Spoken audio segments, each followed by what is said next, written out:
Hi everyone! Howdy how! Today I just wanted to talk about something that I think is one of the ultimate achievements in ballet, and that would be pointe work. Every little girl, as they go through the stages of ballet class, it's just the one thing that they dream of and that one day they hope to accomplish, and that excitement of like scheduling your first pointe shoe fitting and then going and trying them on and seeing how beautiful and shiny and satiny they are. But the pointe shoe also holds quite a bit of mystery, so I just wanted to talk a little bit today about the anatomy of a pointe shoe, how they work, and a few fitting tips. I have a bunch of my pointe shoes here. I've got 3 pairs, Capezio Arias, my Russian points, and a pair of brand new Russian points. The first thing I want to do is go over the actual anatomy of the shoe and the names of all the things that are on them. This flat part here, where you will be standing on, is called the platform. Platforms can vary in size and shape,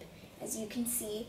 These are my Arias, and here are my Russian points. This is a lot smaller because it has a much more tapered shape here. This whole top part here is called the box. This is what's holding your toes. This is the vamp here. The length of the vamp is something that is always carefully considered when you fit a pointe shoe. And the vamp goes from the tip of the platform here to the end of the drawstring here. On the sides of the box, we have the wings of the pointe shoe. You can really feel the wings up here at the top as you feel the shoe getting less firm. See down here, I can't even squeeze it at all, but you'll notice that it's a bit softer up here. So the wings like almost fade the box up into the rest of the shoe where it becomes just fabric. This part here, from side seam to side seam, is called the throat, this open part here. The drawstring is what pulls everything together. It gets tucked into the shoe when you put it on so that it's a much cleaner look and it won't come undone. The binding here all along the outside is what the drawstring is encased into, and it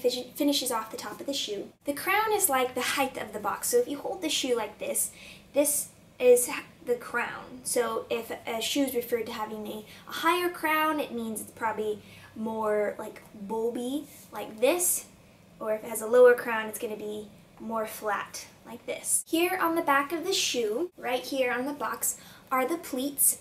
This is where the makers of the shoes just gather the fabric together, and so that your shoe has the really smooth, satiny finish. So all the extra fabric is gathered up in the back and secured underneath the sole here. Speaking of the sole, this whole piece of leather here is the sole. I'd say they generally look all about the same. Some of them have a more tapered look here in the arch, and some of them are more flat going through the whole thing. And before all the writing is worn off, the sole also tells you the brand of the pointe shoe. Some companies have like a design up here, like a crisscross design. Grishko does that. Here we have the stay, the back seam here, and then the side quarters are the fabric that go from the side seams to the stay. So these are the side quarters here. And last but not least, one of the most important parts of the pointe shoe is the shank. The shank is really what enables you to go on pointe. It is what helps to hold you up there and provides all the strength of the shoe. You can see it a little bit here on my Russian points. Here's the sole. This is the leather piece that's on the bottom. That 3/4 cut piece right there is the main part of the shank, and then of course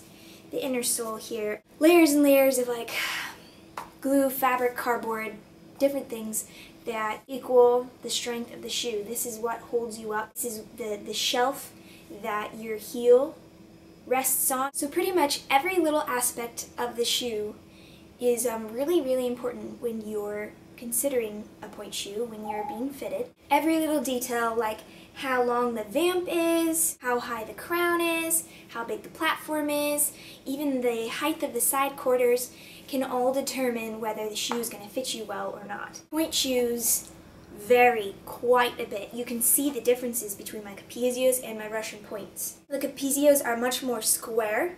The box is hardly tapered compared to the Russian points. They're quite tapered. Crown is a little bit higher. I don't know if you can see, but the cut of the shank is different between these two as well. Many pointe shoes have variations, so when you go get your fitting, don't be afraid to ask for variations of the shoe if it's available. If you're getting fitted with someone who knows what they're doing, they should already be making those suggestions and pulling those different shoes for you to get the best fit possible for your foot. Don't be afraid to be picky. If the shoe doesn't feel like a hug on your foot, if it's pinching you funny, if it feels weird in any way, don't be afraid to speak up. Of course, remember that the Pointe shoe is rock hard. It's not going to feel like a slipper when you put it on. If you have wider toes, if you have really square uniform toes, most likely a box shape like this that's more square is going to fit you better. If you have tapered toes like me, there's a big length difference between my big toe and my little toe. A more tapered box like this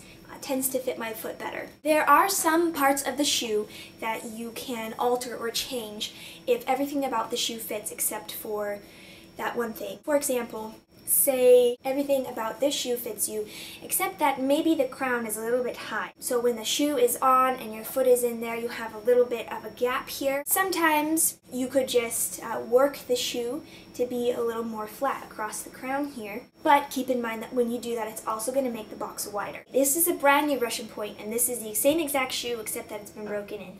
So you notice that this shape has gone down a little bit. Part of it due to the fact that the materials inside the shoe have broken down, so it has less form now, this one here.